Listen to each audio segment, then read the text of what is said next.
Sprouted lentil veggie burgers. This recipe is absolutely a go-to. It's so versatile.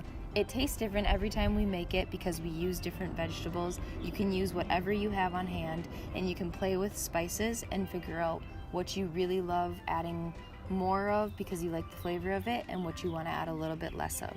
So if you're trying to learn how to cook vegan and you're playing with spices, this is a great recipe for you. First, you're going to want to grab any root vegetables and leftover stems that you might have. Press some garlic and set that aside.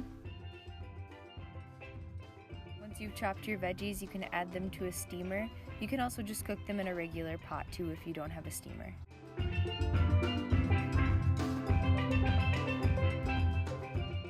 Now I'm adding the chopped stems to the steamer basket as well.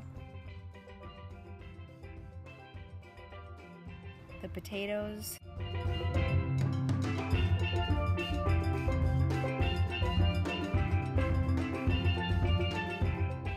I let these steam for about 20 minutes, but you can just cook them until you're able to pierce them with a fork easily.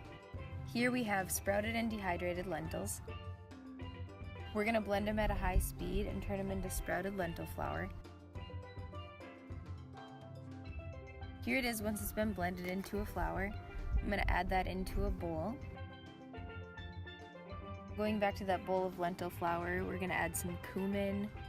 You can play with spices here too and add whatever you like. Cayenne next. Garlic powder.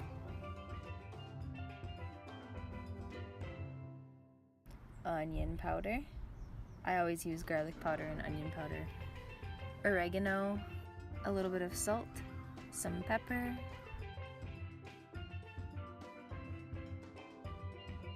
Once the vegetables are cooked, you can mash them with a potato masher. You can also process them in a food processor.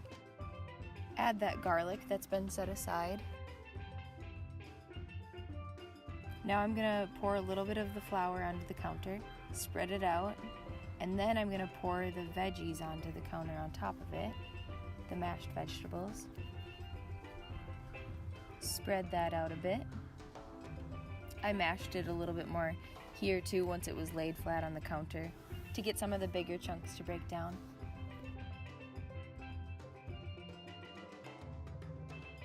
Add most of the flour to the top of your veggies and start to combine it really well. I'll mix it in for a while and then add the rest of the flour in the bowl. And then mix it until it's really well combined. Here's what it looks like once it's all been mixed together. Now I'm going to start to form it into patties.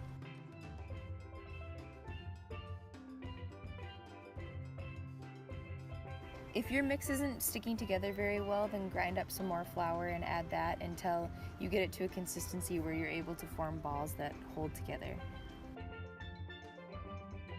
Cook these until they're able to be flipped, and then you can flip them and leave them in for a little bit longer until they're as firm as you want them.